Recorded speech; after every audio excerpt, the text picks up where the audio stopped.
Walk into any bookstore today, and you are looking at an industry practically bankrolled by a single character archetype. The Shadow Daddy is the undisputed billion-dollar engine driving the current romantasy publishing boom. The appeal of this character is incredibly specific. You have a morally gray, exceptionally powerful male lead. He is entirely ruthless to the rest of the world, but he offers absolute, uncompromising devotion to the female protagonist. When a single character template generates this much revenue, the market responds. The shelves are now flooded with a massive wave of poorly written, heavily derivative knockoffs trying to cash in on the trend. To manufacture that dark and brooding aesthetic quickly, these derivative series often cut corners. They rely on toxic possessiveness, stripping away the female lead's choices, and packaging borderline abusive behavior as intense romance. Diving into the genre based purely on algorithm hype often results in an emotionally frustrating read that fails to deliver the romantic payoff you were promised. The scale of these stories changes how we have to value our time. Because the commitment is so large, we need a way to calculate the actual return on your investment. A feature film takes roughly 2 hours, while a television season demands 10. But look at the commitment for a 5-book romantasy epic. 50 hours of your life dedicated to a single narrative. If the romance turns toxic, or the plot stalls out, you can't get that time back. You end up with a severe negative return on a massive chunk of your personal time. Surviving the boom requires a strategic framework to separate satisfying escapism from exhausting 50-hour wastes of time.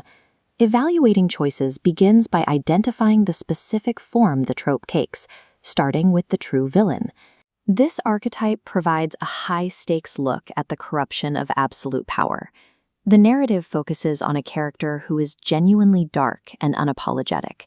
The trade-off is that these characters are often manipulative and abusive.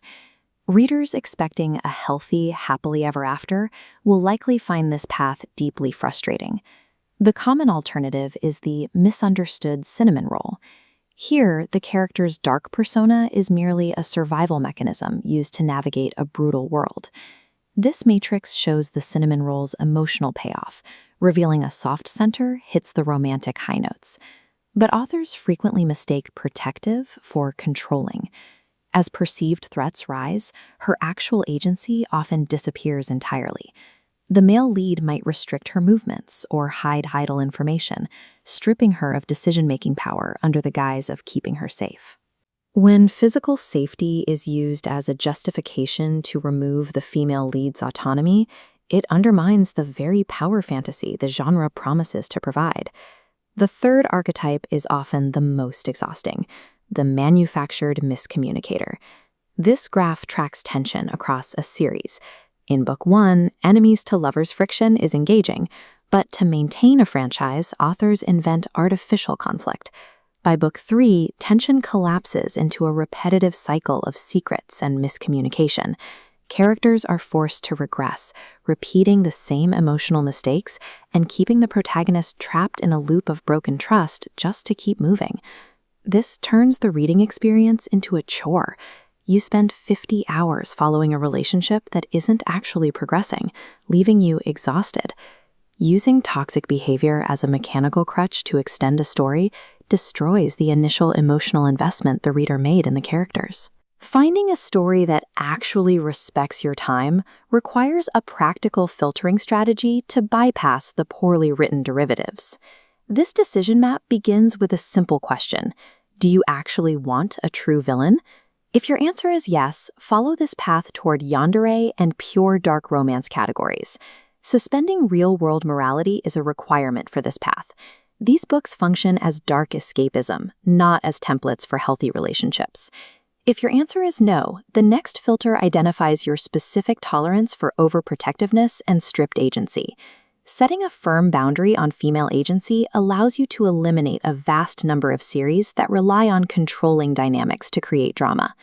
Identifying your own threshold for red flags is the only reliable way to guarantee a positive return on your 50-hour investment.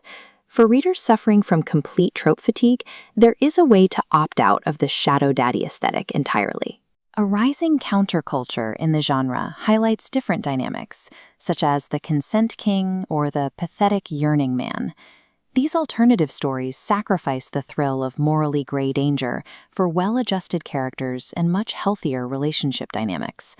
These alternatives often require more effort to find, as mainstream algorithms consistently favor the high engagement of toxic drama.